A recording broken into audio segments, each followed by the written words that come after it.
I'm a quick talker, so hopefully that not inspirational. That inspired you to get back in your seat. This is going to be fun. I'm so glad. Thank you for coming back in here. If you have not had the chance to watch an episode of Losers Lunch, it's quite entertaining, but it's also really knowledge-based and knowledge-forward. So I'm super excited to bring up, and there's a twist to this. So stay with us. Phil Mancuso.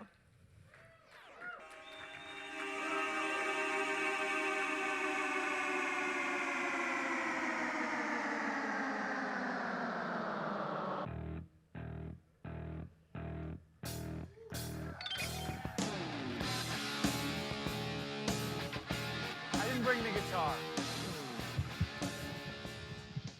So, how's everybody doing? We got a little bit of a NWO-like swerve here because I don't see Frazier. I think he's exhausted from all the preparation. So I need another co-host. Awesome. So we thought it would be really neat. While we love all of our lunchers, there's been one person who's sort of been there from the beginning. There's been one person who is always interacting and collaborating and shouting out, and so we thought it'd be appropriate if that person co-hosted Losers Lunch. Don't stand up, Fredo. You don't know that it's you, Fredo. Now, everybody, let's welcome Fredo. Careful. Here you go, bud. Pick one. Oh, there we go. Awesome. All right, so, we usually start off talking about the market. You're right. It's closed today. Yeah. But it wasn't closed yesterday. Right. And so we had another pretty good day yesterday. Right. We're well below 180. Do we know why we are below 180?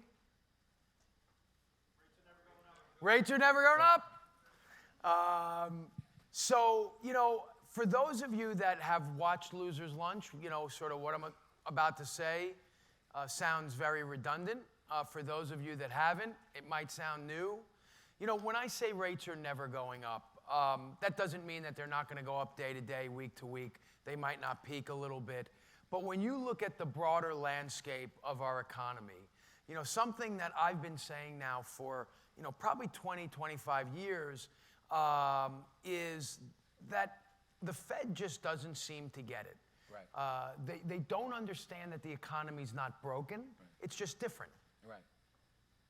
In a lot of ways, if we've been listening to the speakers for the last few days, and by the way, how awesome has it been?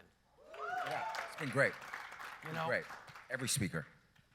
I think that they've said a similar thing for me, right? It's not broken, it's different. Yeah. How we do business, how we think about business, how we approach business, the threats that exist today or have yet to exist. I think it requires some critical thinking on our part, and it requires us to think differently about things. And I'm waiting for the day for the Fed to think differently and realize that some of this free money just isn't hitting Main Street. It's not hitting our borrowers, it's not hitting homeowners the way we need it to, and things start to heat up, and then as soon as they take their foot off the pedal, boom, they come crashing down. So, as I said, and I touched on this a couple times on Culture Day, but I know not everyone was here on Culture Day, but you should be planning your businesses for the next bust. We're thinking that it's the end of 24, beginning of 25. We don't have a lot of time here to go over those reasons, so you might want to tune in on Monday at 12 o'clock, where I might elaborate on it a little bit more. I want to be a little bit more interactive with Fredo here. Really quick on that, can you dive deep on that just a little bit of what you think is going to happen with your crystal ball? All right, he asked, I've got to answer a little bit. It's like, and I touched on this week, is, when retail sales in December aren't great, okay, it makes you wonder. So what's happening? What will happen when the foot is off the pedal? When rates are a little bit higher? When someone who, didn't spend money when times were good, when they look at their credit card bill and they see that the rate's 2% higher, for example, are they more likely to spend money? No.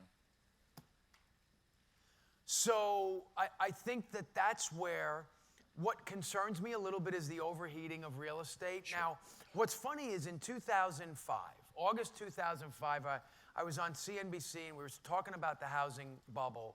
And in some ways I said, I'm not convinced that there's a bubble because the houses that were built in the 50s and the 60s, generally speaking, aren't houses that people want today. So, but that requires some underlying ambition, and good economies tend to create that ambition. Right. Right now, there is that ambition. If that ambition fades, does that thirst for bigger and better necessarily survive? What we found out, I believe, over the last 12, 13 years is, it depends. In some markets, it has. And in other markets, it hasn't.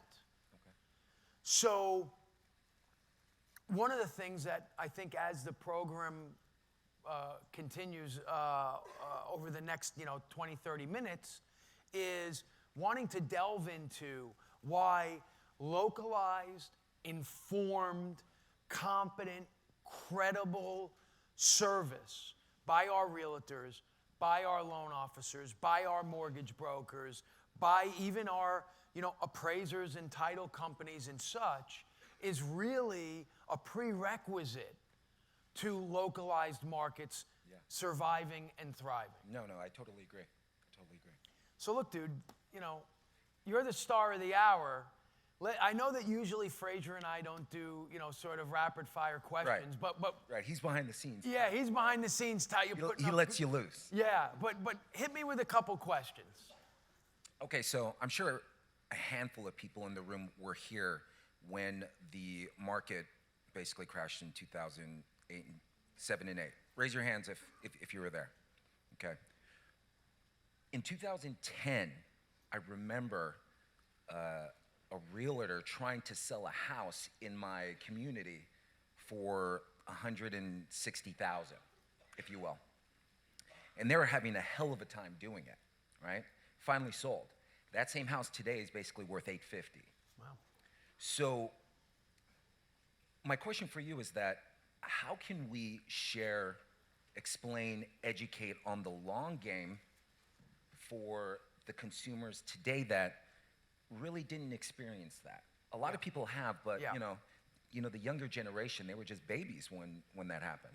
Well, I got to tell you something. I mean, Frazier's in trouble here. I mean, I don't know. I mean, we might. You hear that? Yeah, we might have a new co-host. No. What? To me, what you're talking about is both an opportunity and a threat. Yeah. Part of the reason why, and I will, even though I said, hey, I'm going to move on from that, I will sort of regress a bit into the thesis on interest rates never going up, is if you understand what has driven appreciation over the last, 6 months, 7 months, I mean, I feel like it really didn't start in earnest until like March. Right. In a big way. Again, localized, we're not talking about. If you retrace booms and busts in population, and you retrace booms and busts in housing starts, what you'll find is that in the build up to 2008, there were fewer people to buy more houses. Right. And you look at right now, there are more people to buy fewer houses. Right. So, and that's only been exacerbated by the supply chain disruption, okay? So, for me, what I would say to folks that are looking to buy a house is sort of twofold. The operative word is long game. What we had in 2008 that has never happened in the history of our country is folks who could still afford to pay their mortgage not pay it. Right. That was a tremendous underlying narrative of that breakdown that no one wanted to talk about because it was sexy to talk about liar loans and to make us the culprits. Right. Matter of fact, and I've said this before, we had a rep from Chase who was in the office and talked about how 70% of their defaults still qualified for the mortgage at that time. So that was an awakening, a financial anarchy, as I've called it, that we've never seen. You know, in the movie The Big Short, who bets against the housing market? Why? Because people would work 100 jobs to pay their mortgage. Right. 2008, no more. So why would I pay $850,000 for a house that was worth $160 not that long ago? Well, one, if you're in the long game, God's not making any more real estate unless you're going to the moon. Right. You know, for my realtors out there, right? Location, location, location. You know? So, okay, great. You know what? You might buy this house and it might be worth a little bit less than you paid for it one day, but you know, over the course of the last, you know, century plus, you know, have we had a tremendously extended period whereby housing prices declined to the extent that it would break people who could afford to make their payment? The answer to that, thank you, no.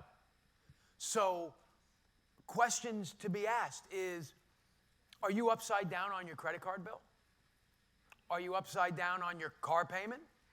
Are you upside down on your student debt? That's good. That's okay. Good. Yeah. So if your house doesn't appreciate, you know, dare I say, if it depreciates slightly in 2026, is it your house or is it your home? It's a home. It's your home. Yeah. You know, and those of you that have been following me know that we did a renovation and we moved in a little prematurely because I was told it was going to be done. I hope there are no builders out there. I don't like you guys much right now. Yeah. But people are like, oh my God, it must have been hell. And it's like, well, maybe, but 90% of our home is better than 100% of a house. And that was our home. Yeah. And so I think that message is important. Is it a house or is it your home? It goes to the price value argument that I just keep making. Right. Is like, we'll argue, you know, over $100, but then we'll spend $7 on a cup of coffee every day. Every day. Every day. Yeah. You know, we'll, you know, let's talk about stocks. Why is it, who here is buying stocks? And when I say today, I don't mean literally today, but who's here is either buying or has somebody that's buying stocks for them today? Raise your hand. Okay, good portion of the room. Why? The fuck you buying Apple for? It was $18 10 years. You should have bought it in 1997. How is that any different? Yeah. It's all in the framing of it. And when our speakers talk about sort of doing more than just picking low-hanging fruit, this is an educational process, you know? It's a maturity too, though, isn't it? Well, for sure. Yeah. You know, and the market has to become more efficient, but it doesn't have to become more efficient in terms of price. A component of execution is knowledge, is competence. Right. Now, here's the other side of the argument, right? Is we would argue that bless you, in about a year or so, supply is going to begin to catch up. Now, there are folks that I believe are misjudging this because they're just looking at today's supply chain and they're saying there's no way that we're going to catch up. Right. I think what they're missing is that demand is going to begin to wane as prices begin to escalate a little bit. So I would suggest that that might happen middle of third quarter-ish 2023, first quarter 2024. And then once that sort of pivots, you know, it will give folks who don't see the light cause to want to get squirrely. Will that coincide with affordability as well, too, you think? Well, affordability in what regard? With home prices, let's say overheating, Well, even more so. Yeah, it depends on what interest rates are, because interest rates are a component of affordability. It depends on the efficiency of our businesses, because I think one of our speakers talked about how, you know, costs whatever $2,500 to originate a mortgage, yet it only costs $2,500 to make a car. Yeah. I mean, think about that. Yeah. So there are a lot of components to affordability, and that's where I say, and one of the things that, you know, we'll sort of touch on is what our plans are with empowering people more, right, is to create a more efficient marketplace for us to all coexist in, but not one whereby we make less money. Right. Where we all make more money. Right. And in making more money, it's not like, you know, I think Jackie was talking about Scrooge McDuck, like, yeah. But where it now gives us the time and the leverage and the competence to do better for our buyers and our borrowers. Right. Right. Hit me with another one. Another question. Let's take one from the audience really quick. All Who right. has one while I think of one? Uh-oh. Fraser's back in the conversation. He bailed on the second. No. Let's get one from the audience. Yeah, one from the audience. Who has one? Anybody? It's Mondays at 12. Facebook Live, LinkedIn Live, soon to be Instagram and YouTube. Okay, I'm back. All right. So, one of the reasons why I really like Losers Lunch is because it's heavy on about people and Yeah. value Yeah. constantly. Yes. How can people double down on that in 2022? Okay.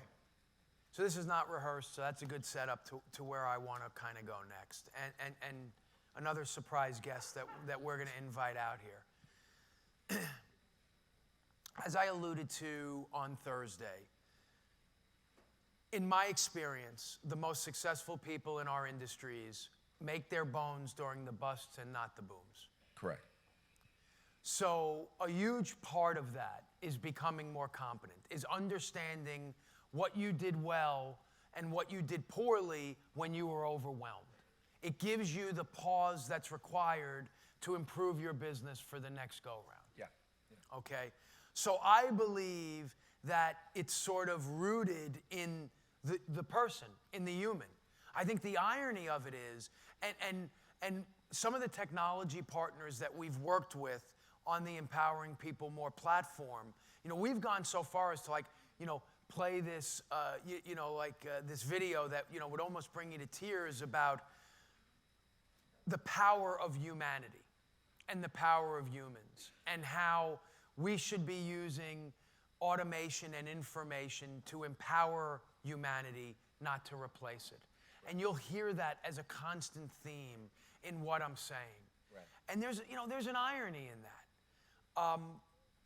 I was telling a story at the bar. I drank very little. But how in the infancy of DU and LP, and if anyone was around in 1998 for that, you know, and we take these things for granted, you actually had to be approved by the lender to submit DU or LP loans. And like GE Capital was one that pops out in my mind where, like, they made you take a test. And I remember, like, we're sitting in the virtual room, because it was, you know, computer and on the phone, and we're just bullshitting. And then, like, the moderators were like, wait a minute, you know more about this than us. Okay, you don't have to take the test. But you literally had to take a test to get approved to use DU or LP. Think about that. Yeah. So I love technology. Yeah. You know, I played Pong, and I'm still an avid video gamer, although I haven't played recently. It's been a little bit while, but I'm a mean Call of Duty player. Nice. And anybody who plays Call of Duty, hit me up and we'll play Call of Duty. What's your handle? Sometime. What do you think it is? It's Van Halen 1. So I love technology, but you know what I've said, and I never dissuaded my kids. In fact, my younger son Thomas played Call of Duty with me when he was 5. You know. And I never dissuaded them from playing. People like, oh, TV rots your mind, or those video games. I felt what the video game revolution brought to us as younger people growing up in it, and certainly today, as it's gotten more robust, is critical thinking. Yeah. What do I do? What do I do when that enemy's on my tail? You know, how do I navigate this map? It's like those choose your own adventure books Yeah. when you were growing up. Yeah. Yeah. You know, and I only finished college, and there's some of you that are, you know, gonna hate me for saying this, but I only finished college because it was important to my dad. You know, I started in '88 when I was in high school in this business as a telemarketer, and then I graduated to being a loan officer in the summer of in between high school and college. And my first commission check in this business in August of 1990 was 13 grand. You know, as an 18-year-old kid. It's a lot of money. You know, and what the fuck am I going to college for? You know, and this is, again, to me, why I believe in people so much. Right. Is when commerce first started, it was just like, hey, I have cows, but I'd really like some eggs. Why don't we trade? You know, people work to live. Now, so often, we live to work. And I don't think that those things have to be mutually exclusive. Yeah. And so I touched on this yesterday in the close, and I want to bring it back here a little bit. This platform, this meta brand, empowering people more, that we've been working on for over a year. Right. And they'll be running some slides, and you know, it's just some teas. So what I would say is, we created a new email address, elpresidente@epm.net. Good. Don't ask me how to spell Presidente, so figure that one out if you have to Google it. But elpresidente@epm.net. We're just going to tease this, but if you want to learn more about it, hit me up, and then we'll schedule a call, and we'll walk through what this is going to look like. But it's very fitting that Damon is speaking today, because this is a for us, by us platform. This is to leverage technology to ward off all the threats that the speakers were talking about for the last 2-3 days, that we know exist, that we don't know exist. I keep saying MySpace never saw Facebook coming. Howard Johnson's was the biggest restaurant chain in America before McDonald's. They're not in business anymore. The biggest. Not an also-ran. None of us are too big to fail. That's right. We need each other to survive. Because Big Brother is coming like a freight train. The irony of that is we could leverage Big Brother. And that's what the Empowering People More platform is about. Is an open network, an ecosystem that sustains itself. You have realtors, you have insurance agents, you have mortgage brokers and mortgage lenders and loan officers, you have appraisers, you have surveyors that all contribute to the ecosystem. If they bring someone in the ecosystem, they benefit by you bringing someone into the ecosystem that needs their product. That's great. And how do you wrap it all up? Well, ironically, one of our speakers talked about this a little bit yesterday, too. So, for that part of the segment, I'd like to welcome out another special guest. Ladies and gentlemen, Miles. You could do better than that. Yeah. Miles! Woo. Thanks for joining us, Miles. Thank you for having me. So Miles is 14 years old. Whoop, whoop.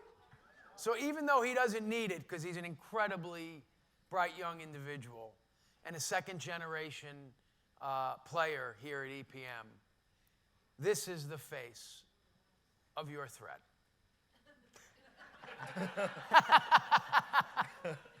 Doesn't look like it. Handsome young man. Thank you. Nice hair. I wish I had that. I used to have hair like that. This is what we don't see coming. Because, Miles, what have you started doing sort of as maybe a hobby and now a business?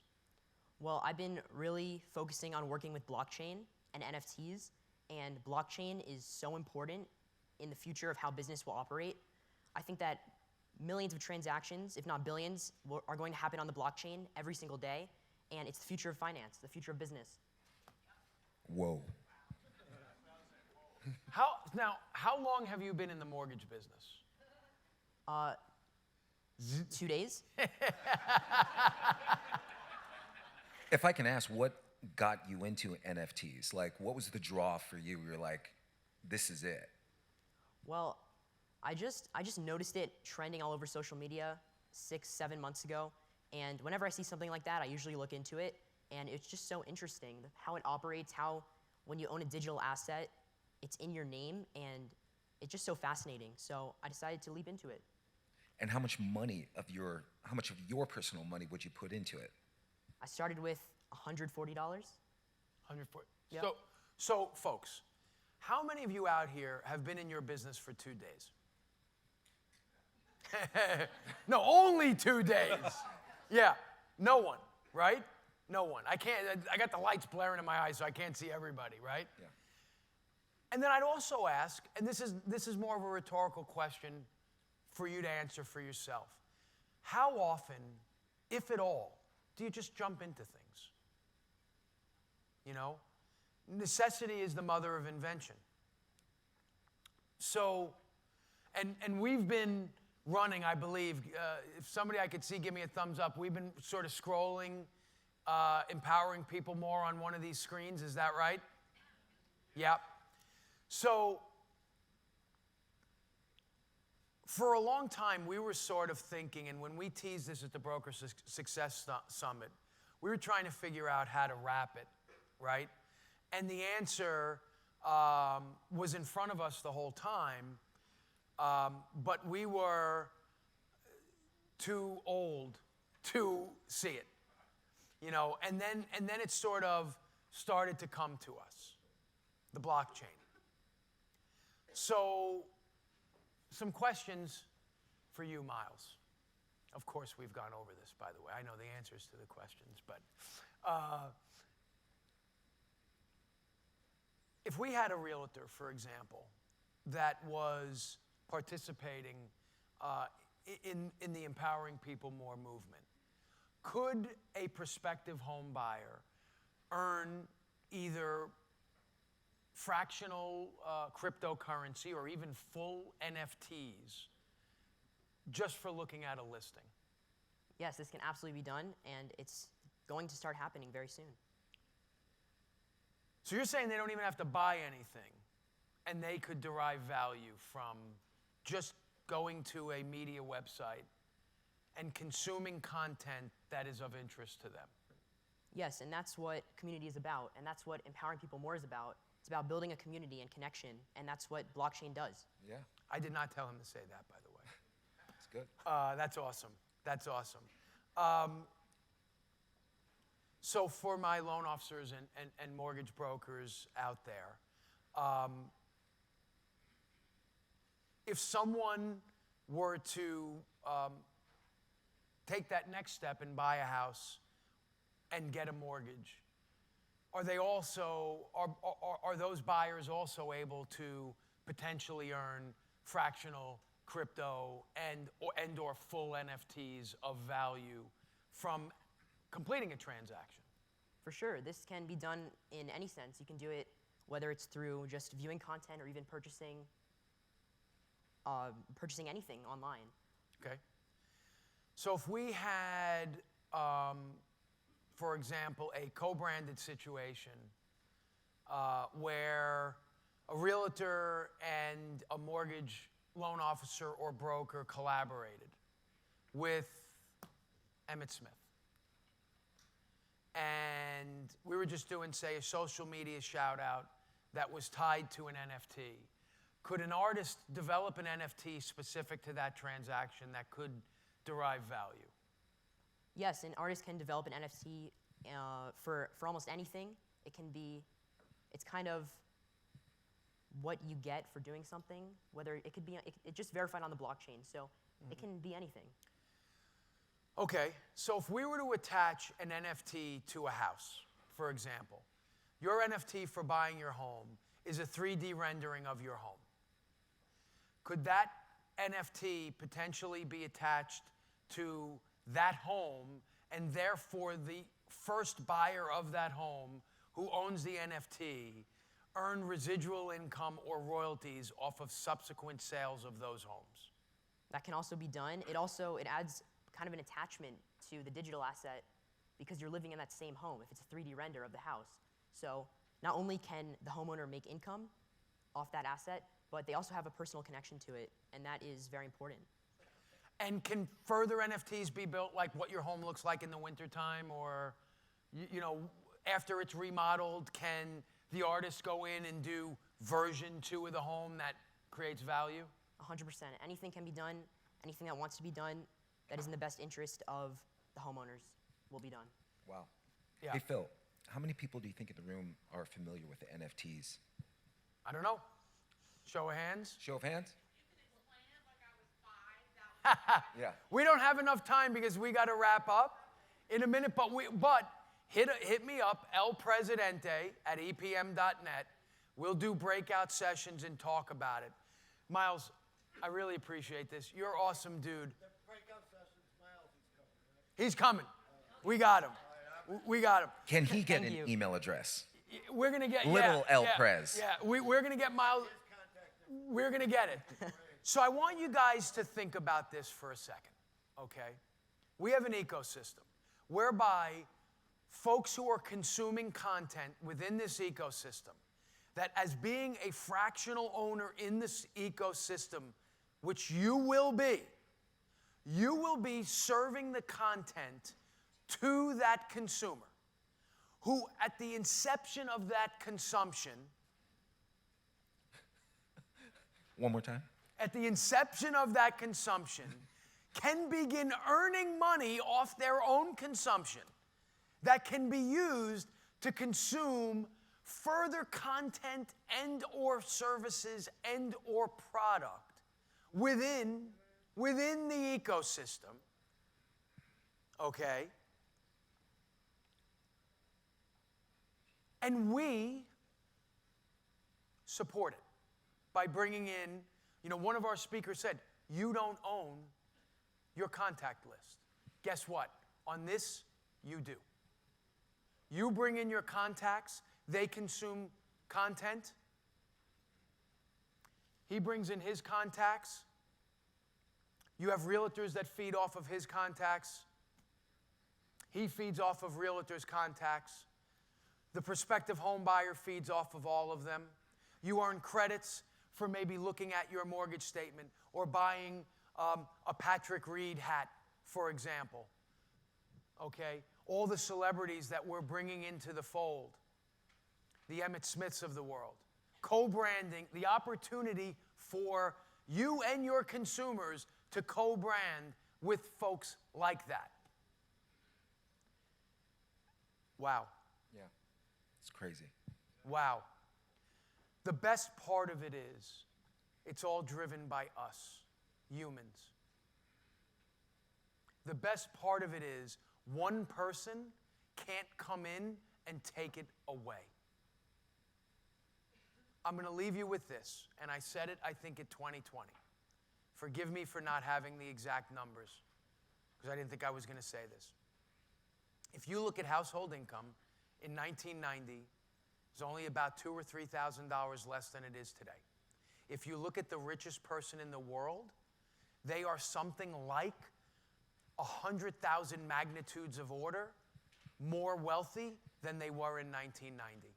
What information and automation have done is they have created a neat and clean funnel for very few in the hierarchy of our society to get rich, while everyone else struggles. That's why, in varying degrees, okay? That's why rates are never going up, and that's why we need to empower brokers, realtors, home buyers, insurance agents, borrowers, us more. My question is this: are you willing to eat loser's lunch, and are you ready to be empowered? Yeah. Thank you, everybody. If you email, so I did this yesterday. I'm gonna give one-on-ones with everyone who responded. It might not be an hour, but what I said yesterday was, I'm going to give 3 months worth of one-on-ones to the first 3 people who responded yesterday. I'm going to give it to everybody who responded yesterday. I'm going to say the same thing here. If you hit me up, elpresidente@epm.net, if you want to do one-on-ones for the next 3 months, I'll give you my time. And anybody that's watching this on tape delay, as I like to call it, elpresidente@epm.net, I'll give you guys as much of my time as I can. I owe it to you. We're in this together, and let's fucking rock. Cue the music, DJ. Give me my Running with the Devil.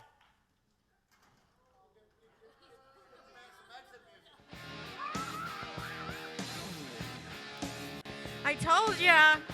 Interesting twist.